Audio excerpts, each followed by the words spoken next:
There is no such thing as a successful person without a failure. Without the failures, there's no success. You need both. For there to be winners, there has to be losers.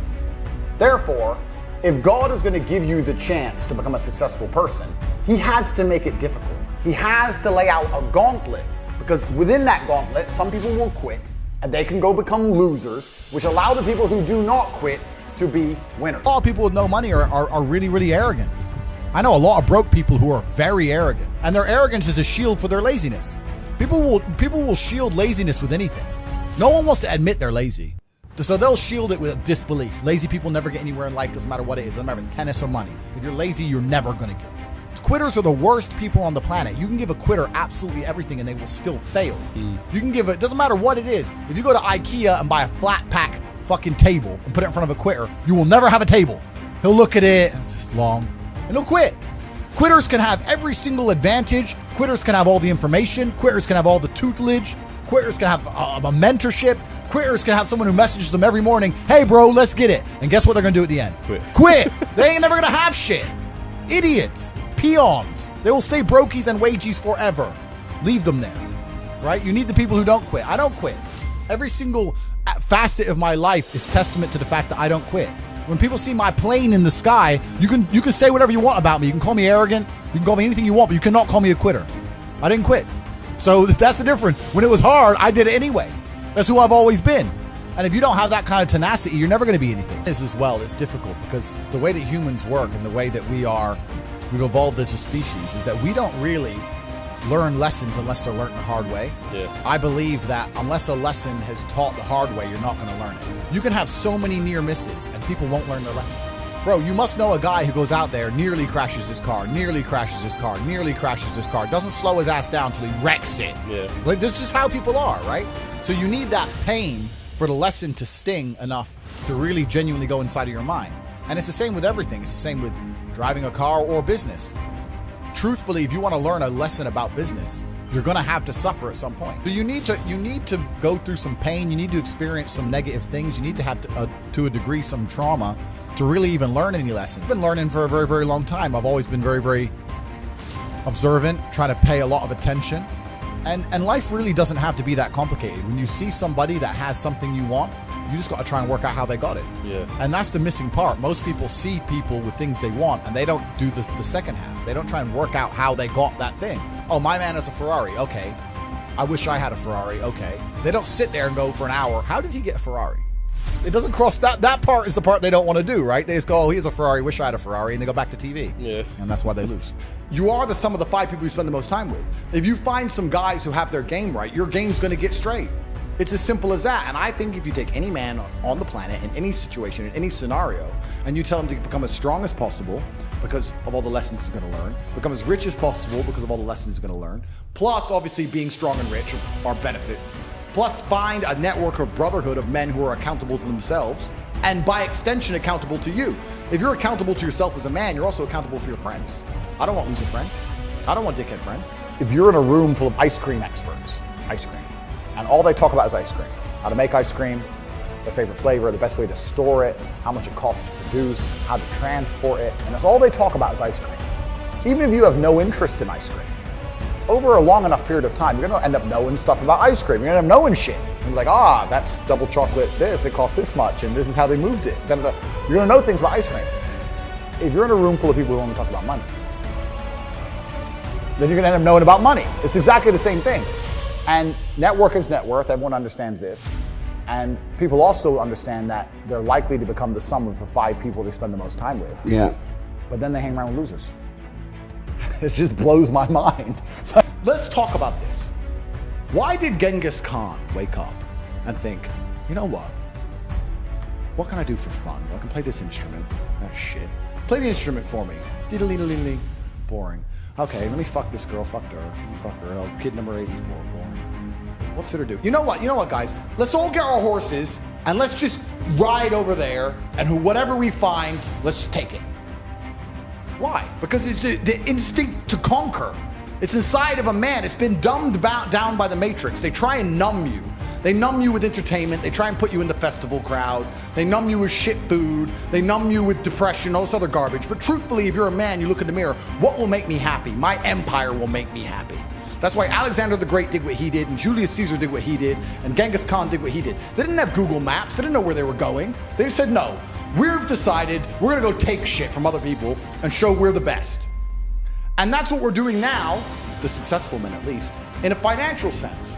Why am I making money? I have nothing to buy. There's nothing to buy. I have it all. I have 4 Kernan's eggs, a Rimac, a Bugatti, 53 other cars, 40 properties. There's nothing to buy. I'm just taking it from other people. I'm winning the game. I'm conquering. And that's what I think truly is going to give you purpose in life. It's just conquest. Men have always been this way. That's why war was even happening in the first place.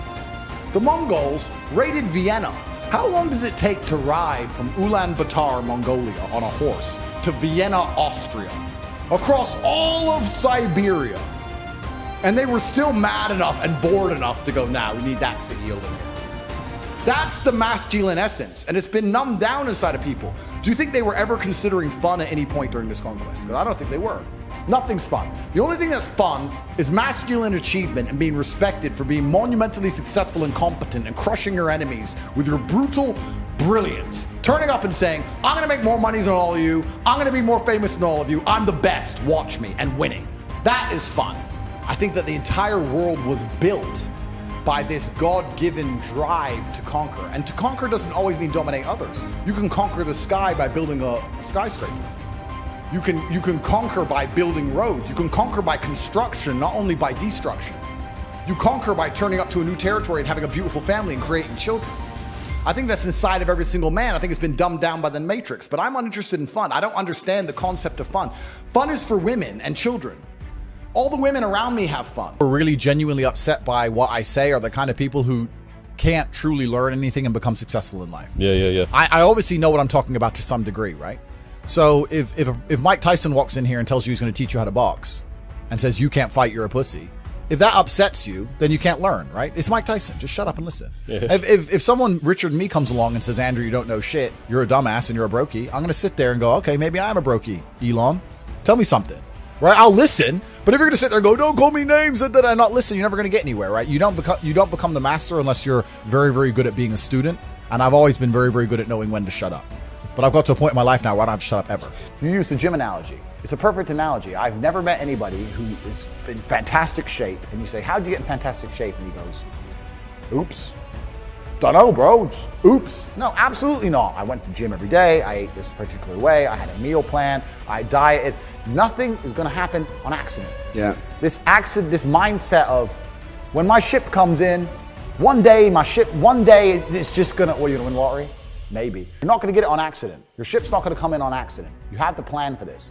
A lot of my stories on me realizing how the matrix needs to be broken were semi-related to cars, because when you start seeing a car the price of a house, and then you start seeing people with 30 of them, that's got to wake you up. That's got to wake you up. That I try and say this to people. Let's imagine, what's a good wage in England? 100 grand a year? 100 grand, yeah. 100 grand a year, good wage, yeah? What's the, on 100 grand, what are you paying, 40 or 50% tax? Probably about 40%. Okay, so let's say you're getting 60 grand a year. Let's imagine you're earning 100 grand a year. You're successful inside of the matrix. You're a successful slave. You make 60 grand a year. Let's imagine you can live for free, eat for free, you walk to work, you never buy clothes. Let's imagine you saved 100% of your money, 60 grand each year. I don't want to do the math off the top of my head, but my Bugatti was 5.2. What is that? Is that like 90 years? It's a lifetime of saving. That's a lifetime of slave work without spending a penny ever once. To by the time you're a fucking geriatric and can't function, you might be able to buy one of my 30 cars. If that does not tell you the matrix must be cracked and there's other ways to make money, then nothing fucking will. Yeah. Because if you think you're just gonna work your way to the top and just stick to the rules, you're a dummy. No, you won't. That's it. That 16-year-old kid making 45 grand, he's making TikToks all day, every day. He's working. Like, he ain't getting money for free. He's sitting there finding videos, chopping them up, making them entertaining, adding the fucking titles that he's working for. The thing is, like we were going back to earlier, people ain't got the attention span. People ain't got the attention span to work. Yeah. He's just working. You have to just work. At some point, you have to bite the bullet and just work. So when someone comes to me talking about passive income and they're a brokey, I'm like, you are just lazy. You are lazy. You will never get anywhere. Be passionate about success. If you're passionate about money, then you can be passionate about anything. I'll be passionate about any business on earth that pays me. If you pay me $1 billion to dig that hole, I'll be very passionate about that hole. I will dig that hole with passion for the cash. Yeah, because you know the cash. For the money. Yeah. That's right. So when people come along and say, oh, you need to find something you're passionate about, follow your passion. Bro, you're going to follow your passion to the fucking food bank. You're never going to make any money that way. You have to sit there and go, what is going to pay me? But to a degree, I think the universe is very giving. And I've yet to experience in my 36 years a man or a woman who genuinely tries their very best and genuinely dedicates himself to something and is genuinely motivated to make sure they're the best version of themselves, who doesn't get what they want. Yeah. I've never seen it. I've never seen someone go, I spend all of my time doing what I'm supposed to do.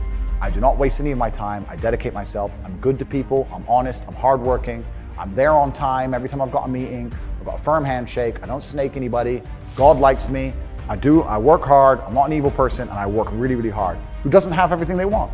So, everyone can have anything they want. I really believe the universe will give anyone anything they want if they actually